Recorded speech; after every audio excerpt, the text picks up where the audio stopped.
This show is part of One Place, a daily network of focused briefings across the stories people follow most. Welcome to our Sports Roundup. We are diving into a packed day of tournament upsets, international soccer reveals, and Major League Baseball updates. As the regular season draws near, let's get started. High Point stuns Wisconsin in a massive tournament upset. History shows 16 seeds rarely topple the top giants. Thomas Tuchel names his final England squad before June. New World Cup jerseys showcase vibrant global culture designs. Utah Mammoth dominate the Golden Knights in shutout victory. First-round betting odds reveal tight spreads and totals. Yankees demote fireballer Carlos Lagrange despite spring dominance. Juan Soto feels fully prepared after his classic experience. Alex Carabon chases a third title with UConn's squad. Statistical trends highlight what makes a true tournament champion. First, the Panthers' big win. The 2026 NCAA tournament has its first true Cinderella story, and it comes from High Point University. In a thrilling game at the Moda Center in Portland, the number 12 seed Panthers knocked off the number 5 seed Wisconsin Badgers with an 83-82 victory. The hero of the night was graduate student Chase Johnston, who scored 11 of his 14 points in the second half. Johnston is known for his three-point shooting, but the game-winning bucket was actually his first two-pointer of the entire season, coming with just 11 seconds left. It was a wild finish because Wisconsin's Nick Boyd, who had 27 points, was blocked at the rim by Owen Aquino right after Johnston's layup. High Point's fast-paced offense really gave the Badgers fits all night as the Panthers hit 15 three-pointers. Coach Greg Gard noted that High Point hit timely shots, including some banked-in attempts that countered Wisconsin's interior strength. This is High Point's first-ever NCAA tournament win, and they did it in spectacular fashion. Johnston mentioned he wasn't even thinking about the score type, just about putting the ball in the hoop to win. Now for historical context. While High Point provided a 12-over-5 upset, everyone is always watching for the elusive 16-over-1 shocker. Historically, number 16 seeds were 0 and 135 against top seeds until UMBC famously beat Virginia in 2018. Since then, we have only seen one other occurrence, when Fairleigh Dickinson took down Purdue in 2023. This year, Siena gave Duke a massive scare, leading by 11 points at halftime, which was the largest halftime lead a 16 seed has ever held against a number 1. However, the Blue Devils managed to survive the scare and eventually won 71-65. Duke's poor three-point shooting in the first half, where they went 2 for 15, is what allowed Siena to dream of history. Even though Duke pulled it out, the record for number 1 seeds now stands at 158-2. We still have several more chances for history this week, with Michigan facing Howard, Arizona taking on Long Island, and Florida playing Prairie View A&M. The gap between the top and bottom of the bracket seems to be shrinking every year, making these early afternoon games must-watch television for fans hoping to see another historic bracket buster. Next, England's roster news. Switching to international soccer, Thomas Tuchel has named his England squad for the upcoming March friendlies against Uruguay and Japan. This is a critical window because it represents Tuchel's final chance to evaluate players before he has to pick the definitive roster for the 2026 FIFA World Cup. There is a lot of talk about Newcastle's Lewis Hall potentially getting his first call-up under the new manager, especially since the left-back position is still considered wide open. Meanwhile, Luke Shaw is back in the mix after finding form and fitness at Manchester United, providing some veteran stability. Another interesting inclusion is Kobbie Mainoo, who hasn't featured for the Three Lions since the Euro 2245 final. Tuchel is looking for reliable backups to his primary midfield duo of Declan Rice and Elliot Anderson. These matches at Wembley Stadium will be the last high-stakes environment for players to prove they belong on the plane to North America. After this break, England will only have 2 more friendlies in June against New Zealand and Costa Rica before their World Cup campaign begins in Group L. The competition for those final few spots on the roster is reaching a fever pitch. Now World Cup fashion. As we look toward the World Cup, the jerseys are starting to steal the spotlight. Adidas recently revealed away kits for several major nations, but the surprise standout might be Curaçao. Making their World Cup debut, the Caribbean nation has a kit that celebrates the colorful buildings of Willemstad, a UNESCO World Heritage Site. It features a pastel yellow base with vibrant pink, turquoise, and orange stripes. It is a bold look that captures the island's culture perfectly.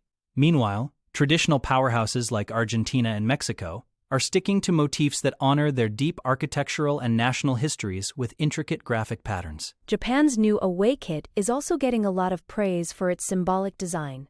It uses an off-white base with 12 different colors in a rain-like vertical stripe effect, representing the unity of the 11 players and their fans. Germany's kit pays homage to different eras, blending colors from their 1954 triumph with modern training aesthetics. Spain's kit also draws from historical influences, ensuring that every team looks the part on the world's biggest stage. It is clear that for the 2026 tournament, the goal is to win with style, and these designs are setting a very high bar for apparel.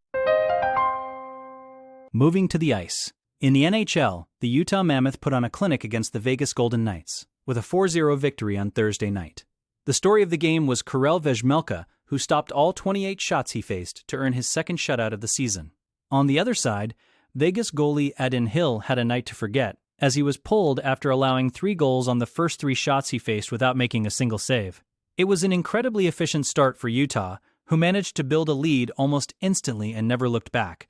This win is huge for Utah's playoff hopes, as it moves them 6 points ahead of Los Angeles for the first wildcard spot in the Western Conference. They seem to have found their rhythm again after a recent 4-game losing streak, following up a high-scoring win over Dallas with this defensive masterpiece. For Vegas, it is a frustrating setback, especially given how quickly the game got away from them in the opening minutes. Vejmelka now has 8 career shutouts, and his performance tonight proves he can be a difference-maker as the Mammoth push toward the postseason tournament.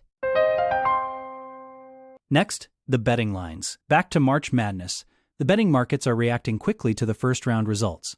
We saw some massive spreads on Thursday, like Duke being favored by 28.5 points against Siena. Even though Duke won, Siena covered that spread easily. Michigan also failed to cover a 30-point spread against Howard, despite winning by 21.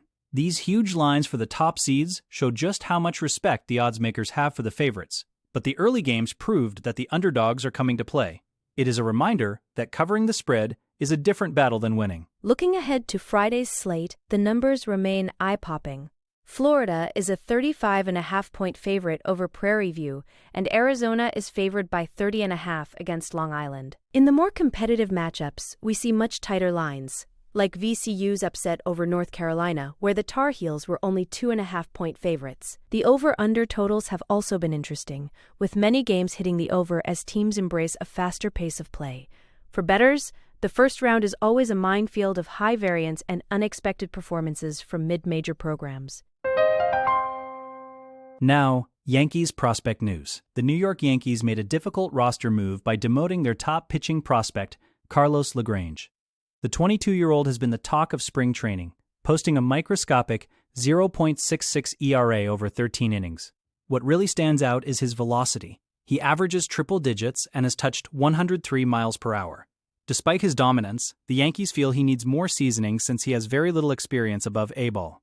Manager Aaron Boone made it clear that LaGrange has everyone's attention and could easily impact the Major League club later this season in the rotation. In other baseball news, the industry is buzzing about Netflix's upcoming exclusive broadcast of the Yankees against the Giants on opening day. They have landed Barry Bonds as an analyst for the pregame and postgame shows, which is a major get considering how private he has been since retiring.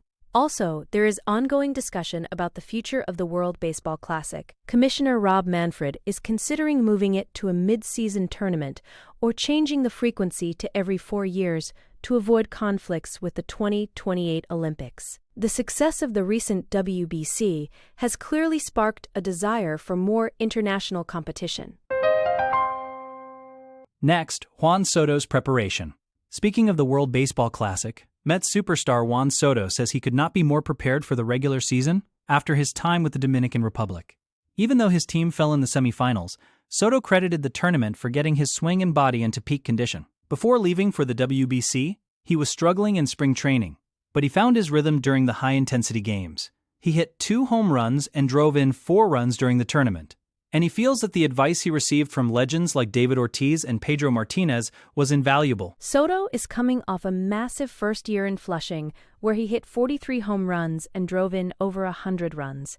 He also set a career high with 38 stolen bases, showing a more aggressive side to his game. Now, heading into year 2 with the Mets, he is focused on leading the team back to the postseason. He highly recommends the WBC experience to any player who has the chance, noting that the atmosphere and the knowledge shared among teammates are unlike anything else in the sport. The Mets are certainly hoping that momentum carries into their opening day matchup. Now, UConn's last dance. UConn's Alex Caraban is entering his final NCAA tournament with a very specific goal: winning a third national title. The redshirt senior bypassed the pros to return for a 5th year with the Huskies. And while they missed out on the Big East titles this season, Caraban says he feels no pressure. He believes that the recent losses to Marquette and St. John's have actually taken the target off their backs because people are starting to doubt them. For a team that has won 2 of the last 3 championships, being an underdog is a new and perhaps motivating position to be in. The Huskies are a number 2 seed in the East region and start their journey against Furman. Caraban noted that Selection Sunday still brings the same nerves and excitement, even after all his experience. He is particularly excited for his younger teammates who are experiencing the madness for the first time. Coach Dan Hurley has built a culture of high expectations, and Caraban is the veteran leader tasked with navigating the bracket. If they can find their rhythm in Philadelphia, they have the talent to become the first team in decades to win 3 titles in a 4-year span under one coach. Finally, championship DNA. To wrap things up, let's look at what actually makes a champion in March. Research into past winners shows some very consistent statistical trends. For instance, 23 of the last 24 national champions ranked in the top 21 for adjusted offensive efficiency. Defense is just as important, with most champions ranking in the top 31 defensively. This year, only a handful of teams meet all the criteria, including Duke, Arizona, Illinois, Vanderbilt, Michigan, and Houston. These metrics suggest that having a balanced team that excels on both ends of the floor is the most reliable predictor of success. Strength of schedule is another major factor, as almost every champion since 1999 had a top 33 difficulty rating by the end of the season. Teams like Florida and Iowa State also fit into the elite category when you combine efficiency margins and height metrics. While there are always outliers, like the 2014 UConn team that won from a lower efficiency ranking, the numbers generally point toward the same group of powerhouses. As we watch the tournament unfold, keep an eye on these statistical leaders to see if the historical trends hold true once again in Indianapolis on April 6. That concludes our daily sports roundup. Make sure to follow us for tomorrow's update on the tournament and more. Thank you for listening and enjoy the game.